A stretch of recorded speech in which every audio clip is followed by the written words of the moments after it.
Sarah didn't want to make this house call. The day was extremely hard and eventful, and thus the doctor was very tired. But her shift wasn't over yet, and therefore, the emergency medical services team had no choice but to drive to the address forwarded to them by the dispatcher. The on-call nurse said that it was a 5-year-old child who needed help, and Sarah knew that she would make every effort to help the kiddo. Having arrived at the place, the doctor took her medical bag and went to the front door. Having pressed the doorbell, Sarah patiently waited for the owner of the house to open the door. Imagine the doctor's surprise when it turned out to be her own husband. Next to him stood a woman of about 30. Sarah was so shocked and confused that she froze in the doorway for a moment. "Come in, please. Richie is on the sofa in the living room." The woman of the house was the first one to come to her senses. Sarah nodded understandingly and followed the woman, trying not to look at her husband. "But Tom said that he had important negotiations today. I guess he must have lied to me. And he must have been lying to me all this time." The doctor couldn't help but think. After examining the little patient, Sarah concluded that his fever was most likely caused by a cold, that in turn caused inflammation in the lungs.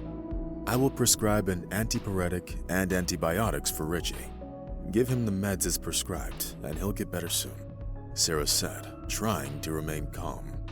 She understood that the woman standing in front of her wasn't to blame for anything and probably had no idea that Tom was her husband.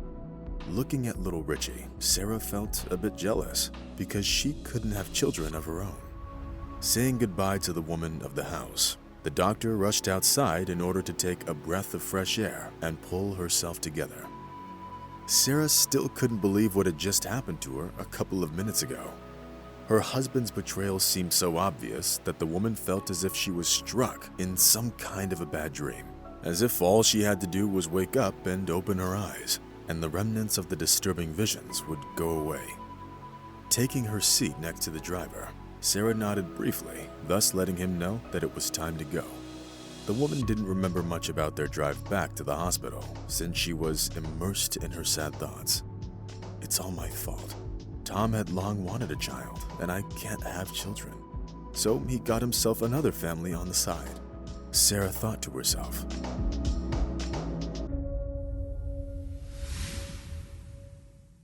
They had known each other for 8 years, but the issue of adultery had never been as acute as it was now.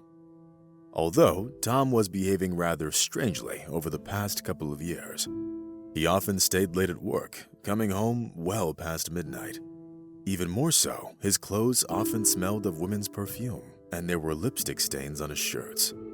Nevertheless, Tom always managed to come up with a seemingly logical explanation for all of it, which often looked rather ridiculous in Sarah's eyes. On the other hand, the man never talked about getting a divorce, which calmed down his wife a bit. And now it was clear that Tom had been cheating. When Sarah came home after work, she found Tom packing his bags. As it turned out a little later, he'd been in a relationship with Megan Watson, the boy's mother, for 5 years. Moreover, Richie was Tom's son, which confirmed Sarah's assumption that her husband had a family on the side. "I'm sorry, but I didn't have a choice. Please try to understand me," Tom said before leaving. Sarah looked into her husband's eyes and realized with distinct clarity that it was all over between them. "Goodbye, Tom. Be happy," Sarah answered, having a hard time holding back her tears. The woman didn't want to look weak in front of her husband, so she decided against starting a fight and causing a scene. And only when the door closed behind Tom did she cover her face with her hands and start crying. Sarah couldn't help but regret all the years of her life she wasted on her relationship with Tom. Trying to recover from the shock, the woman took a few days off and spent them at home, never even leaving her apartment. Then she finally found the strength to return to work and file for divorce. Sarah spent most of her free time watching TV or reading her favorite books, trying not to think about Tom and anything to do with him. It's hard to say what would have happened to Sarah if someone hadn't knocked on her door one day. "It must be Tom. Maybe he decided to come back," Sarah thought happily. However, to the woman's surprise, it wasn't Tom, but a tall man in a police uniform. Seeing the silent question frozen in Sarah's eyes, the stranger hurried to introduce himself. "I'm Larry Green, ma'am, patrol officer. You probably don't remember me."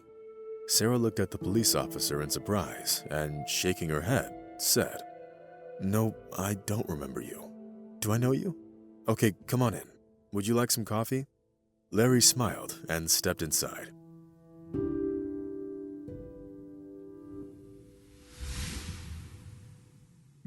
While Sarah was making coffee, the man reminded her under what circumstances they had met. "Remember, you had to go on a call for a newborn boy who was found in a cardboard box at the door of a store?" Larry asked, sounding hopeful. It only took Sarah a brief moment to remember the call her ambulance received about a month ago. The doctor was one of the first ones to get to the box with the baby, who was abandoned at the entrance of the supermarket. After examining the baby, Sarah personally made sure that he wasn't in any immediate danger. Apparently, the patrol officer discovered the baby in time and reacted quickly and professionally.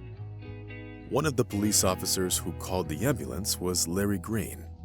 All of Sarah's attention was focused on the baby, and therefore she could barely remember the face of the young officer.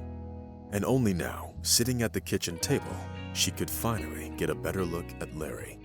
He was a tall and stately man with a strong, confident face and chiseled chin. Early gray hair at the temples served as proof that Larry had to overcome many difficulties on his life path. Sarah understood that it was unlikely that the police officer came to her for no reason, and therefore she patiently waited for him to get to the purpose of this visit. Larry was finally done with the small talk and got to the point. He came to tell Sarah that the little boy was most likely going to end up at an orphanage. They couldn't locate the baby's parents, so little Bobby's fate was going to end up in the hands of social services. Larry was very upset over this news and was confident that the boy shouldn't have to grow up in an orphanage. "I grew up in an orphanage myself, ma'am. Trust me, I know what I'm talking about. It will be very difficult for Bobby to adapt there," the young police officer exclaimed. Sarah shook her head sympathetically in response and asked, "How can I help? I work in medicine. I know nothing about social services or what can be done about Bobby's situation."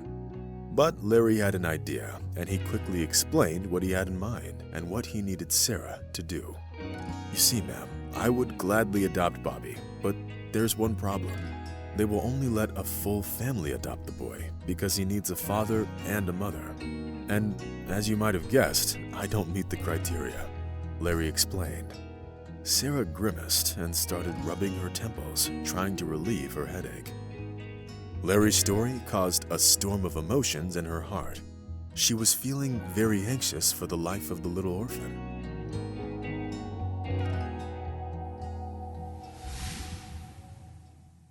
Sarah didn't immediately understand what the young police officer was hinting at. He wanted to get custody of the boy by any means necessary. So Larry had to be straightforward. When he explained that he wanted them to get married, the woman was surprised by his quick wits and a good understanding of the laws. "You have nothing to lose, ma'am, and Bobby will have a family. I will take care of all the expenses for raising the boy," the officer hastened to reassure the woman of the house.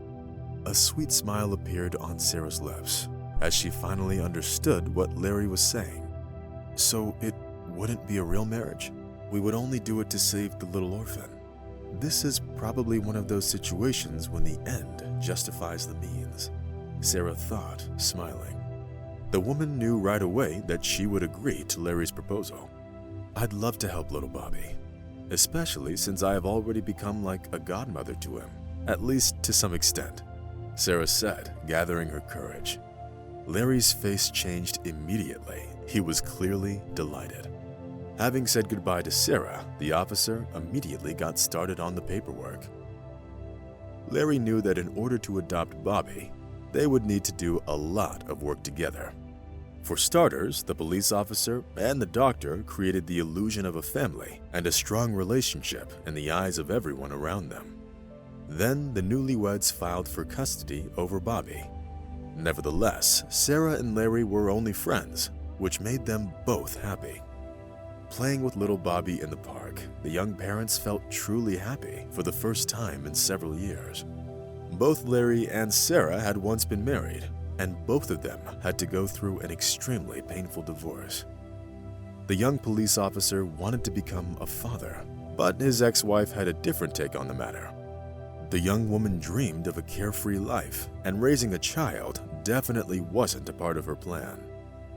But now, when Sarah and little Bobby appeared in Larry's life, he realized that he had found what he had been dreaming of for so very long. Unbeknownst to themselves, the pretend newlyweds grew more and more attached to each other, and maybe even fell in love.